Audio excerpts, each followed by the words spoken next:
Okay guys, let's roll. Last video of the evening. I thought we'd start off with the excellent Paul Joseph Watson.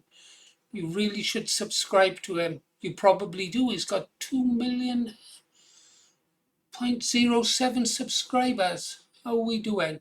344. We're catching him up. Right, let's see what Paul has to say. Everyone loves them. Refugees are welcome here. Except young women in London. No, it's all good. We're in relationships. I like you so much. Thank you. Thank you. You are Prinzel. Okay, thank you. We're in You are relationships. angel. You not know you are angel. Prinzel. You're so beautiful. Hi. No, you fucking kiss me. No, don't fucking kiss me. No, you and your he friend just need to get the fucking fuck kissed away. me. Get the fuck away. Except teenage girls in Liverpool. What? No, what? You want to see me? I don't want to see you. Can you please fuck off? Please fuck off. Do not fucking follow me. Yeah, fuck off. You okay? Yeah, this fucking guy's following me. Fucking creep. Except young women taking the train in Lombardy, Italy. Perché? Perché? Dimmi perché! Dimmi! Mi ha dato un pugno in faccia! Polizia subito! Ma se una donna non c'ha un spray come questo, uno come lui! Una donna fa un Lina! Una donna cosa? Or the train in Berlin.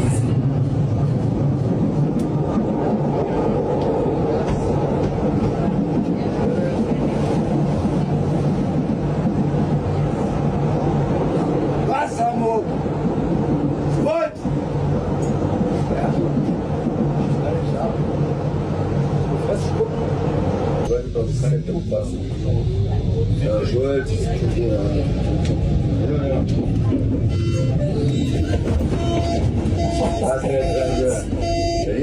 Or outside a church in Milan. Avvicini, chiamo la polizia. Io? Se ti avvicini, chiamo la polizia. La chiamo. Fammi vedere, io chiamo la polizia. In centrale, davanti alla polizia, faccio cazzo di pissate così. C'è la bagno? Non mi interessa, non ti avvicinare a me. Non mi fai il video, aspetta. Non ti avvicinare. And anyway, a tiny minority of white people had non-white grandparents, so fuck borders and laws and shit. White people. This next bit, guys, really grinded my gears. This is what is... They talk about the enemy within.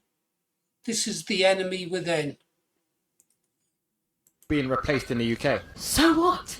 So what? Wait, so what? Nobody's white. Right. Who's white? Right. Everybody's got a grandparent or a great-great-grandparent or a great-great-great-great-great-grandparent that came from somewhere else. Naturally, that means we must import infinity mammalians. I think immigration is vital. The damage done during imperial empire colonialism could and should have a tranche of immigrants who, if they want to come here, hell yeah, they should come here. Right, so you're admitting it's a form of revenge. They told me it was our greatest strength. The fled their coat. See what I mean, guys? That woman is as much an enemy as the invaders. She's worse in actual fact because she looks like one of us, but she's not. This person here being interviewed, I think he's one of the Antifa crowds. But we'll see. Just listen to what this poor excuse for a man says. I'd like to do a DNA test on him, see where he came from. Anyhow, listen up, prepare to be outraged.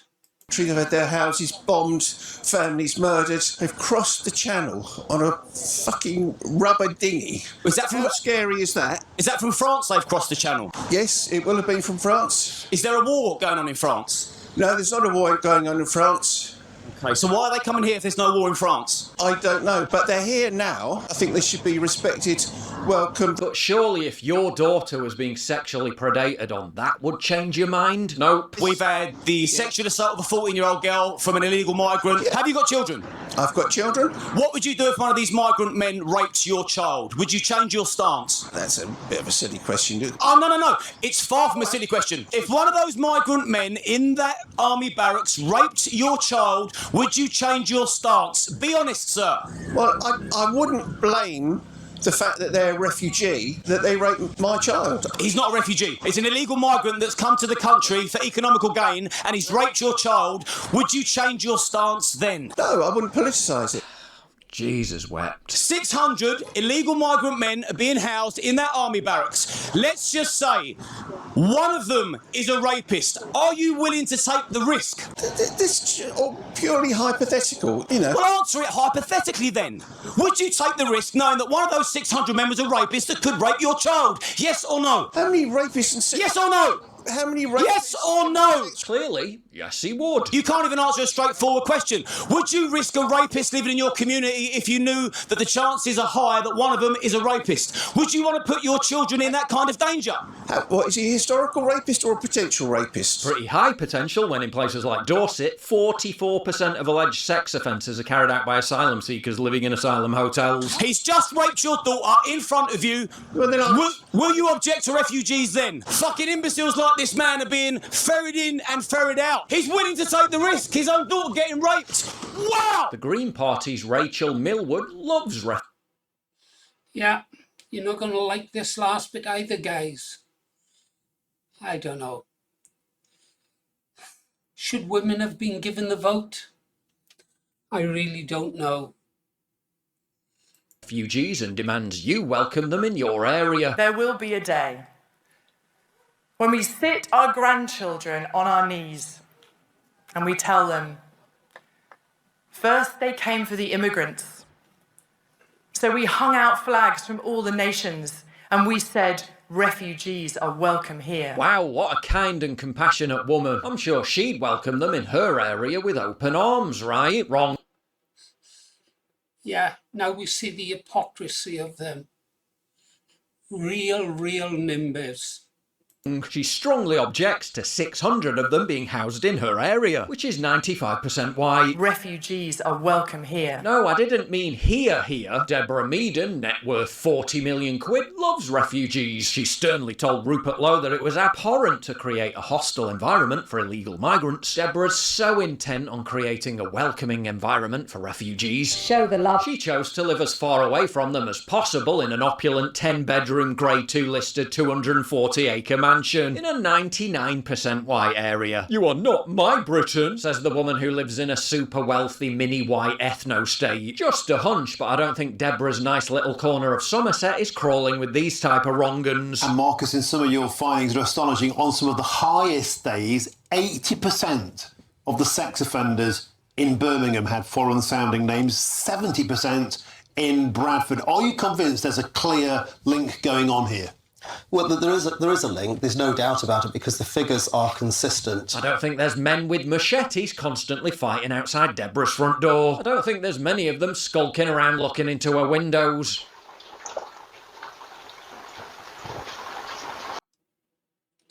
Well, go on over to Paul Joseph Watson, guys, and watch the rest of it. It doesn't get any better. And it's not going to get any better where we go in next, because this will really boil your piss, especially if you're a veteran. Get ready for this. They're talking about the poppy. Okay, I know I didn't buy a poppy this year, but that's because of the financial shenanigans of the people who now run the British Legion. Disgusting. But that's a side issue. Here's what this guest in our country has to say. I'd better put the sound on, hadn't I?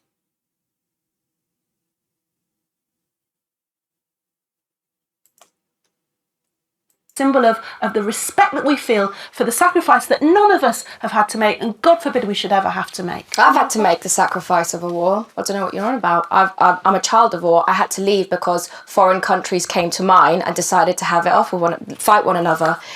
It's absolutely categorically untrue. Sorry. No, it's okay, and I understand. Wait, hold on. No, it's really. I really want you. The way the other women crawl up to her is quite sickening. She's comparing her life to the lives of our ancestors who sacrificed themselves fighting for our country. Right or wrong, that's irrelevant. They died for this country. Anyhow, let's continue. You're not going to believe what she says next. You to understand, because I really respect you, and you were the first person I was ever on this show with. The first person I ever did. And you're the first person I ever did this show with, and you've always been kind to me, and I respect you immensely. But the soldiers aren't the only ones who suffer. We're not the only ones who have flashbacks. They're not the only ones that have to live with the consequences. They're not the only ones that get torn from their homeland. We're not the only ones that have to live with the legacy of something that destroyed our lives. So it's really important to remember the many other victims of war. As someone who survived a foreign war of the USSR and the Americans, and is now living with the consequences of a British war with my friends and family, why not the poppy? Why not it being a perfect moment to remember that peace is the ultimate goal, not valorizing and deifying these men who went off and fought in the war. Soldiers aren't the only ones that suffer. And so, You know what she just said then, guys? She said we mustn't deify the men who died in the war. I don't know. Did we win the war, guys? Seriously? Do you think this country could be any worse off if Nazi Germany had won the war? I wonder what the SS would have done with illegal immigrants. Who knows? Personally, I don't see how we could be much worse off. And I don't want to hear, oh, at least we're not speaking German. I think I'd rather speak German than Urdu. Zach Polanski chose to wear both. He chose to wear the red poppy and the white poppy. You can do both. It doesn't, I don't care, turn it into a swan, a rose, I don't know, a lol sign. It doesn't matter. The point is it actually not important for it to be a poppy? It is important for some, but it represents. I'm willing to compromise and say, fine, turn it into a rose. I don't care. But it is the perfect moment to wear it on Remembrance Day. And if I had one, they've been around since 1930, apparently. 1933, yeah. So they've been around for quite a while, been established, but they're not as popular. Next year, I promise, I vouch to wear one to remember all who suffer in the war, not just the animals or the victims who had no... So she's going to buy and wear a white poppy for all the animals who suffered. Seriously, guys, there's something wrong with that woman. Something wrong with a lot of women, but I don't know.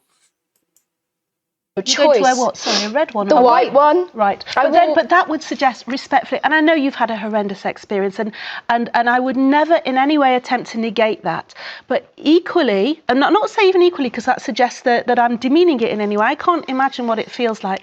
You have Holocaust survivors who talked about who wear the red poppy because they talk about the gratitude of the British forces who went to liberate Belsen. Yes. My grandfather came to this country at the turn of the century and immediately conscripted and became a stretcher bearer because he fled persecution and he wanted to give of his service.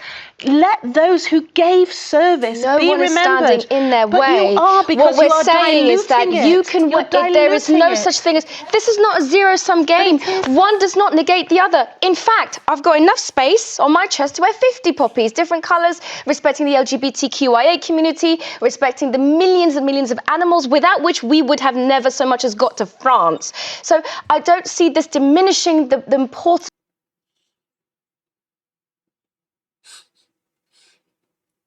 barking mad. Actually, I've got to correct that. The interviewer there, she said something which wasn't strictly true. She spoke about the gratitude of the Jewish people for the sacrifices we made during the Second World War. Should have perhaps mentioned the Russians who actually won the war for us. We wouldn't have won if they hadn't defeated the German army on the Eastern Front. But you should know that after the war, a lot of Jews actually had a pop at the British and the Americans for not stepping into the war sooner, and carried a grudge against the British and still do today, saying we were too slow to assist them. I'll do a video on that one day about the truth of it. But let's carry on now. Let's see what this deranged woman has to say. Of the red poppy for sure, but these points stand without any hesitation. Right. Well, you can hear the passion in our panel, and I'm sure you're passionate at home, so please don't go anywhere. We're taking your calls on this after the break. Do you think it is okay to wear a white poppy? 0207 862 2222 is the number you need. And don't forget, later we're also asking if more free food should be given to families on benefits. More free food for families on benefits. You ought to go watch the videos of what's happening in America over EBT. They're going crazy. You know, one family get like something of almost $1,000 a week on food stamps. Reminded me, I want to do a story on just how much a Pakistani with a family of 5 with one man working minimum wage, how much that family gets a month. You're going to be surprised. Anyhow, where shall we go now to finish off the night, guys? Looking up at the screen. Oh, let's check X. What's happening? Ed Davey, Trump wants to destroy the BBC and take our money, and Nigel Farage is egging him on. All true patriots should tell them both, hands off our BBC. 5.9 thousand likes. Well, the first time I've had to edit a video at the end, it switched off as I was responding to Ed Davey. Oh, well, a chance to see this year. Chris Bryant, interesting. For those of you who don't know, Chris Bryant is the homosexual member of Parliament for Merthyr. Anybody know what he's famous for? A few years back, he posted an image of himself in grubby, soiled underpants, soliciting homosexual sex, saying, and I quote, "I need a long, good..."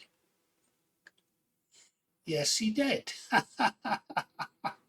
And that's what Chris Bryant is remembered for.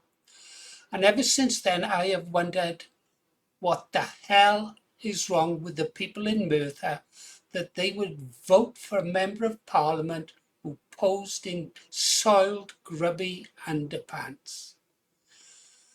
Sometimes I wonder about my fellow Welsh. I really do. Anyhow, guys, you've been listening to Paul Morris, Rotker. See you tomorrow. Sleep well. See you on the beach.